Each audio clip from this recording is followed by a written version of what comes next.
Assalamualaikum warahmatullahi wabarakatuh.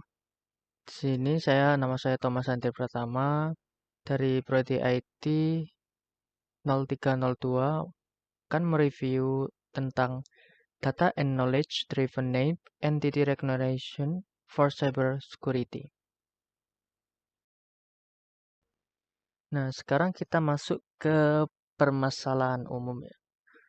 Ya, untuk permasalahan umum ada sejumlah besar data keamanan siber yang tidak terstruktur di internet, yang sulit untuk diidentifikasi dan dimanfaatkan secara langsung oleh sistem keamanan cyber.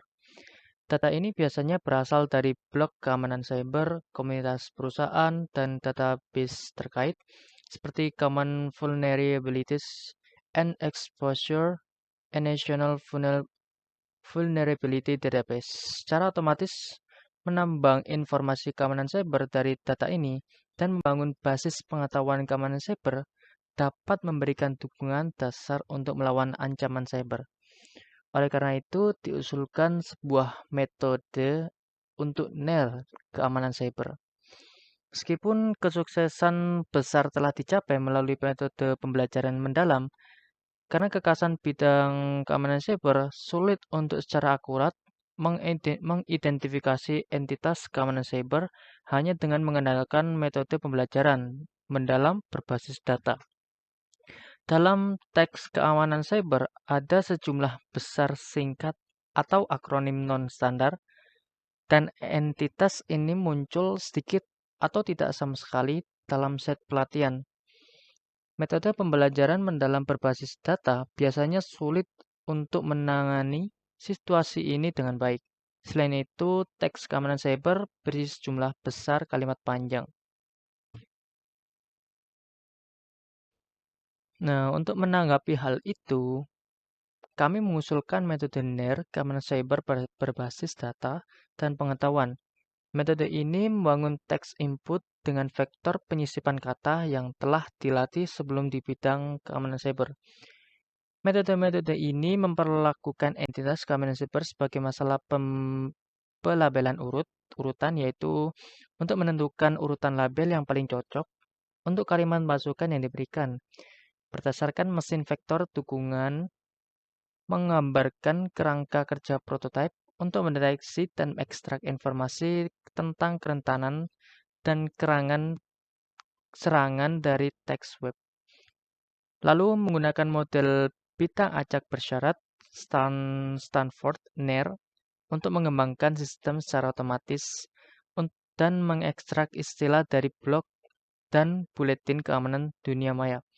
Sebagian besar sistem di atas mengandalkan metode pembelajaran mesin statistik.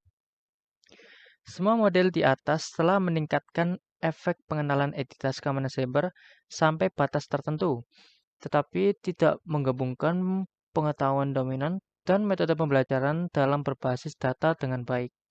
Selain itu, kata-kata yang berbeda dalam kalimat teks memiliki tingkat pengaruh yang berbeda-beda terhadap hasil APM. Sulit untuk menangkap fitur interdependen jarak jauh dalam kalimat dengan struktur jaringan saraf tunggal. Oleh karena itu, efek pengenalan perlu lebih ditingkatkan. Bertujuan pada kekurangan metode saat ini, kami mengusulkan model pembelajaran mendalam yang menggabungkan mekanisme perhatian dan fitur kamus domain. Singkatnya, kontribusi pekerjaan kami adalah sebagai berikut. Pertama, mekanisme perhatian digunakan dalam model kami untuk memperkuat keamanan jaringan saraf untuk memproses informasi jarak jauh. Kedua, kami menggabungkan kamus domain yang berisi pengetahuan manusia dan metode pembelajaran mendalam berbasis data untuk meningkatkan pengenalan entitas langka. Ketiga, untuk mengevaluasi model, dataset NIR keamanan cyber open source digunakan untuk memenuhi persyaratan eksperimental. Hasil eksperimen yang lebih baik diperoleh bawah nilai presisi, recall dan F1 lebih tinggi 7,0% atau 3,98% dan 5,45% dari model baseline. Jadi seperti itu review dari materi Data and Knowledge Driven Entity Recognition for Cybersecurity.